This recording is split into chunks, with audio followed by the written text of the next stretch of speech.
মাংস রান্না করছি।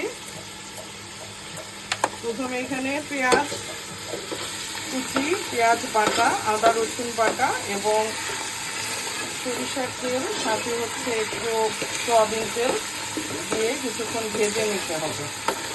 ভেজে নেবার পর গরম মশলা দিয়ে দিচ্ছি। এরপর দিব হলুদ গুঁড়ো,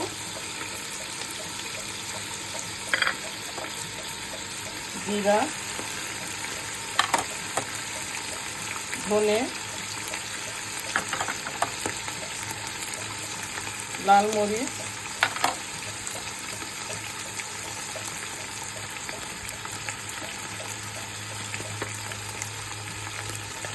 দিয়েছি হলুদ, মরিচ, জিরা, ধনে, এই মশলাগুলো। এখন দিয়ে দিচ্ছি লবণ। হাঁসের মাংসে একটু বেশি মশলা লাগে, হাঁসের মাংসের মতোই। আর সবচেয়ে বড় ব্যাপার হচ্ছে হাঁসের মাংসটাকে পরিষ্কার করে নিতে হবে খুব ভালো করে, না হলে চুল থাকবে। খাবার রান্না যতই ভালো হোক, হাঁসের মাংসে যদি চুল থাকে তখন পরিষ্কার ঠিক মতো না হলে খাবার রুচি থাকবে না একদম। মশলাটা খুব ভালো মতো কষিয়ে নিচ্ছি। মশলাটা যত ভালো কষানো হবে খেতে টেস্ট ততই ভালো হবে। আর একটু বেশি পরিমাণে দিতে হয় মশলা হাঁসে, কষাতেও হয় অনেক টাইম নিয়ে।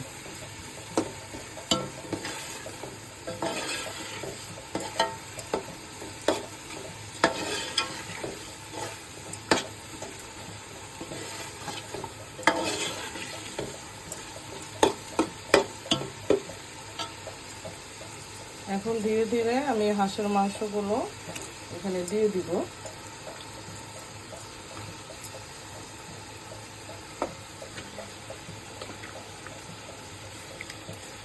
রাজহাঁস, বেশ বড় ছিল হাঁসটা সাইজে।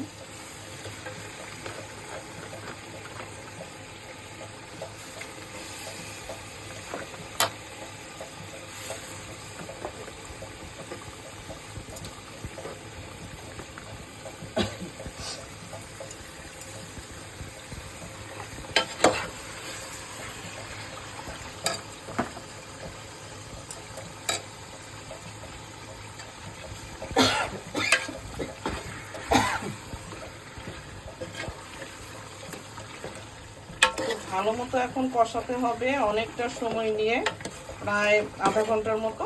তারপরে গরম পানি দিয়ে দিব এবং নামানোর আগে গরম মশলার পাউডার দিব, একটু জিরা পাউডার দিব, দিয়ে নামিয়ে দিব।